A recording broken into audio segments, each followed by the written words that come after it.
Siku ya leo nawagea story ya kuhusu mimi na kuhusu maisha yangu mwenyewe mimi.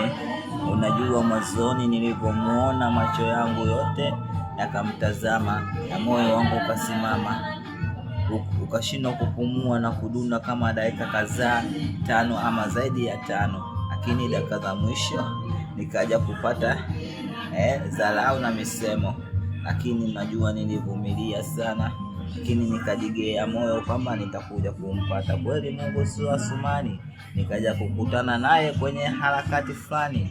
Yani nilikuwa napambana bwana kugombania magari ili nipate siti niwahi kazini, lakini dakika za mwisho nikakutana na bonge la bisi. Alafu ile bisi nalo likanielewa kichizi, likaniangalia na kunikonyeza machoni, akasema nataka kuungana na mimi. Mimi nikaisi masiala, nikasema wewe unanongopea, sitaki mtu ambaye ni muongo sana, wewe ni muongo zaidi.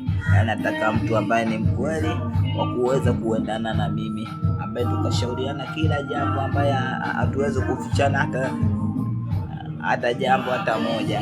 Yani tunaungana, tunakuwa yani muungano mmoja. Yani mimi na yeye dakika za mwisho tuwe tunapata watoto tele, yani niwe baba na yeye hawe mama, pamoja na majirani tuweze kusaidiana, niwe na nyumba na familia kubwa, pamoja na maendeleo yaweze kukua, na mimi niwe mbali, niwe kubwa kama Balesa. Alafu dakika za mwisho ulimwengu mzima unanitazama mimi pamoja na familia, alafu tunasaidia watu mbalimbali, vilema na pamoja na vipofu pia.